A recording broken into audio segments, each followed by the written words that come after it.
ಸ್ವಚ್ಛತೆ, ಆರೋಗ್ಯ, ಪರಿಸರ ಭವಿಷ್ಯದ ಭಾರತಕ್ಕೆ ಬಲಗಾನೂರಿನ ವಿದ್ಯಾರ್ಥಿಗಳ ಕಂಕಣಬದ್ಧ ಪ್ರತಿಜ್ಞೆ ಪಟ್ಟಣದ ಸರಕಾರಿ ಪ್ರೌಢಶಾಲೆಯಲ್ಲಿ ಮಂಗಳವಾರ ಮಧ್ಯಾಹ್ನ ಸುಂದರ್ಲಾಲ್ ಬಹುಗುಣ ಈಕೋ ಕ್ಲಬ್ ಸಹಯೋಗದಲ್ಲಿ ವಿದ್ಯಾರ್ಥಿಗಳಿಗೆ ಪರಿಸರ ಸಂರಕ್ಷಣೆ, ಆರೋಗ್ಯ ಮತ್ತು ಸ್ವಚ್ಛತೆ ಕುರಿತು ಜಾಗೃತಿ ಮೂಡಿಸುವ ವಿಶೇಷ ಕಾರ್ಯಕ್ರಮ ಆಯೋಜಿಸಲಾಗಿತ್ತು.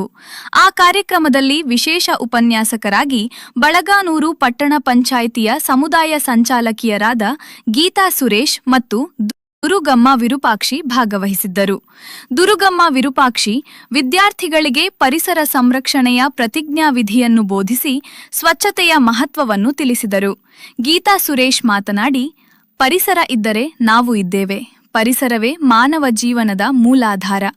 ವಿದ್ಯಾರ್ಥಿಗಳು ಸ್ವಚ್ಛತೆ, ಆರೋಗ್ಯ ಮತ್ತು ಪರಿಸರ ರಕ್ಷಣೆಯ ಹೊಣೆ ಹೊತ್ತು ಮನೆಯಲ್ಲಿ ಹಾಗೂ ಸಮಾಜದಲ್ಲಿ ಜಾಗೃತಿ ಮೂಡಿಸಬೇಕು ಎಂದು ಪ್ರೇರಣಾದಾಯಕ ಸಂದೇಶ ನೀಡಿದರು.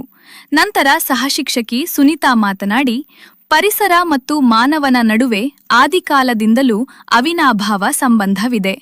ಪರಿಸರ ನಾಶವೇ ಮಾನವ ಕುಲದ ವಿನಾಶ ಎಂದು ಎಚ್ಚರಿಸಿದರು. ಅತಿಥಿ ಶಿಕ್ಷಕ ಬಸವರಾಜ ಪೂಜಾರಿ, ಇಂದಿನ ವಿದ್ಯಾರ್ಥಿಗಳೇ ನಾಳಿನ ಭವ್ಯ ಭಾರತದ ಶಿಲ್ಪಿಗಳು. ದೇಶದ ನೆಲ, ಜಲ, ಪರಿಸರ ಸಂರಕ್ಷಣೆ ಅವರ ಹೊಣೆಗಾರಿಕೆ ಎಂದು ಹೇಳಿದರು. ಕಾರ್ಯಕ್ರಮದ ಅಧ್ಯಕ್ಷತೆಯನ್ನು ಮುಖ್ಯೋಪಾಧ್ಯಾಯಿನಿ ಮಹಾದೇವಮ್ಮ ವಹಿಸಿದ್ದರು. ವಿದ್ಯಾರ್ಥಿನಿ ಗಾಯತ್ರಿ ಮರಿಸ್ವಾಮಿ ಪ್ರಾರ್ಥಿಸಿದರು. ಅತಿಥಿ ಶಿಕ್ಷಕ ಕಾರ್ತಿಕ್ ಸ್ವಾಗತಿಸಿದರು. ಬಸವರಾಜ ಪೂಜಾರಿ ವಂದಿಸಿದರು. ಮಹಾತ್ಮ ಗಾಂಧೀಜಿ ಅವ್ರ ಕನಸಾಗಿತ್ತು ಸ್ವಚ್ಛ ಭಾರತ ನಿರ್ಮಾಣ ಮಾಡೋದು ಅವ್ರ ಕನಸಾಗಿತ್ತು. ಅದಕ್ಕಾಗಿ ನಮ್ಮ ಸರ್ಕಾರದವ್ರು ಏನ್ ಮಾಡ್ಯಾರ, ಅವರ ಜನ್ಮ ದಿನಾಂಕವನ್ನ ಅಕ್ಟೋಬರ್ 2, 2014 ಸ್ವಚ್ಛ ಭಾರತ ಮಂದಿಸಿ ಅದನ್ನ ಜಾರಿಗೊಳಿಸ್ಯಾರ. ಅದು ಬರೀ ಅವತ್ತಿನ ದಿನಕ್ಕೆ ಮಾತ್ರ ಸೀಮಿತ ಆಗ್ಬಾರ್ದು. ಸ್ವಚ್ಛ ಭಾರತ ಅನ್ನೋದು ಡೈಲಿ ನಮ್ ಜೊತೆಗೇ ಇರ್ಬೇಕು. ಯಾಕಂದ್ರೆ ನಾವು ಸ್ವಚ್ಛವಾಗಿದ್ರಲ್ವಾ ಆರೋಗ್ಯವಾಗಿರೋದು. ಆರೋಗ್ಯ ನಮ್ ಜೀವನ ಸುಧಾರಿಸ ನಡ್ಕೊಂಡು ಹೋಗಕ್ಕಾಗತ್ತ, ಹೌದಲ್ವಾ? ಆರೋಗ್ಯನೇ ಭಾಗ್ಯ. ಎಲ್ಲಾ ನಮ್ದ ಕೋಟೆ ಅಂತ ರಕ್ತ ಇತ್ತು, ಎಲ್ಲಾ ಆಸ್ತಿ ಇತ್ತು, ಬೇಕಾದ ತಗಡಕ್ಕಿತ್ತು. ಆದ್ರೆ ನಮ್ಗೆ ಶುಗರ್ ಇತ್ತು, BP ಇತ್ತು, ಏನ್ ಮಾಡ್ಬೇಕು ತಗಡ್, ಹೌದಲ್ಲ? ಅದಕ್ಕಾಗಿ ಇನ್ನ ರೊಕ್ಕ ಇರ್ಲಿಲ್ಲ, ಎಲ್ಲ ಇಲ್ಲ, ಆರೋಗ್ಯ ಆಗಿತ್ತು ಅಂತಂದ್ರೆ ಆರಾಮ್ ಮೈ ಬಸಿ ದುಡಿದು ತಂದು ಆರಾಮ್ ಬೇಕಾದ ಮಾಡ್ಕೊಂಡ್ ನಾವು ನಮ್ಮ ಮನೆಯವರು ಎಲ್ಲಾರು ಆರಾಮ ಇರಕ ಸಾಧ್ಯ ಆಗ್ತದ. ಅದಕ್ಕಾಗಿ ನೀವೇನ್ ಮಾಡ್ರಿ, ಸ್ವಚ್ಛತೆಯನ್ನು ಕಾಪಾಡ್ರಿ. ಬರೀ ನಿಮ್ ಮನೆ ಬಂದ ಕಾಪಾಡ್ತಾರೇನು? ನಿಮ್ಮ ಅಕ್ಕಪಕ್ಕ ಮನೆಯೊಳಗೆ ಹೇಳ್ರಿ, ನೀವು ಸ್ವಚ್ಛವಾಗಿರ್ಬೇಕು. ನೀರುಗಳನ್ನ ಎಲ್ಲದಲ್ಲೇ ನಿಂದ್ರಂಗ ತೆಗೆದುಕೊಡ್ನ, ಗಟ್ರ ಕೊಟ್ಟಿ ಪ್ಲಾಸ್ಟಿಕ್ ಒಕ್ಕಟ್ನ ಇಂಥವ್ ಯಾವ್ದು ಮಾಡಬಾರ್ದು. ಪ್ಲಾಸ್ಟಿಕ್ಗಳನ್ನ ಗಟ್ರಕ್ಕೆ ಎಸೆದ್ರಿಂದ ಏನಾಗುತ್ತಾ, ಮೋರಿಗೆ ಹೋಗಿ ಕುಂದಿರ್ತೈತೆ. ಅಲ್ಲಿ ಹೋಗಿ ಮೋರಿಗೆ ಹೋಗಿ ಅಡ್ಡ ಕುಂತಾಗ ಏನಾಗುತ್ತಾ, ನೀರುಗಳು ಅಲ್ಲೇ ನಿಂತ್ರು ಬಿಡ್ತಾವ. ಬಹಳ ದಿನ ನೀರುಗಳು ಅಲ್ಲೇ ನಿಂತ್ರೆ ಏನಾಗ್ತಾವ, ಬ್ಯಾಕ್ಟೀರಿಯಾಗಳು ಬಿಡ್ತಾವ. ಅದರಿಂದ ದ್ವಾಮಿಗಳು ಹರಡ್ತಾವ. ಮಲೇರಿಯಾ, ಡೆಂಗು ಇಂಥವೆಲ್ಲ ರೋಗ ರುಜಿನಗಳು ಬರ್ತಾವ. ಅದಕ್ಕೆ ಕಾರಣ ಯಾರು? ನೇರವಾಗಿ ನಾವೇ ಆಗಿರ್ತೀವಿ. ಅದಕ್ಕಾಗಿ ನೀವು ಅಂತವೆಲ್ಲ ನೋಡ್ಕೊಂತ ಇರ್ರಿ, ಇದು ಮಾಡ್ರಿ. ನಮ್ ಪುರಸಭೆಯವರು ಇನ್ನೊಂದು ಏನ್ ಹೇಳ್ಬೇಕಂತಂದ್ರ, ಪೌರ ಕಾರ್ಮಿಕರು ಅವರು ನಮ್ಮಂಗ ಒಂದ್ ಮನುಷ್ಯರು.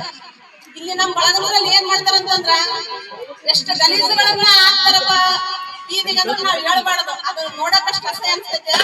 ದಯವಿಟ್ಟು ನೀವು ತಿಳುವಳಿಕೆರೋರಾಗಿರೋದ್ರಿಂದ ನಿಮ್ ತಾಯಿಗಳು ಹೇಳ್ರಿ, ಒಗ್ಗಿಸಿ ಈ ತರ ಎಲ್ಲ ಚರಂಡಿ ಪಕ್ಕದಲ್ಲಾಗ್ಲಿ ಮನೆ ಮುಂದಾಗ್ಲಿ ಎಸೆದ್ ಬೇಡ. ಅದು ನಮಗೆ ಆಗೌರವ. ಇಂಥವ್ರ ಮನೆ ಮುಂದೆ ಹೆಂಗೈತಲ್ಲಪ್ಪ ಅಂತಂದ್ರೆ ನಮ್ಮ ಊರಿಗೆ ಕೆಟ್ಟ ಹೆಸರು. ಹಿಂಗಾಗಿ ಅದನ್ನ ನಮ್ದದ್ರ ಕಟ್ಟಿ ಬಕೆಟ್ಗಳು ಕೊಟ್ಟಾರ. ಸರಿಯಾದ ಟೈಮಿಗೆ ಬಕೆಟ್ಗಳಾಗ ಹಾಕಿ ಗಾಡಿಗಳಿಗೆ ಹಾಕ್ರಿ ಅಂತೇಳಿ ಕೊಡ್ರಿ. ಅವರು ನಮ್ಮಂಗೆ ಮನುಷ್ಯರು. ಅವ್ರಿಗೂ ಸುಂದರ್ಲಾಲ್ ಇಕೋ ಕ್ಲಬ್ನ ವತಿಯಿಂದ ಪರಿಸರ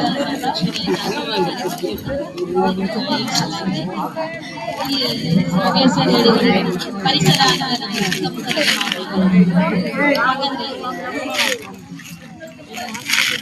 ಪರಿಸರವನ್ನ ನಾವೆಲ್ಲರೂ ಯಾವಾಗ ಹೇಳ್ತಾ ಇರ್ತೀವಿ, ಸ್ವಚ್ಛವಾಗಿರ್ಬೇಕು ಅಂತ ಹೇಳಿ.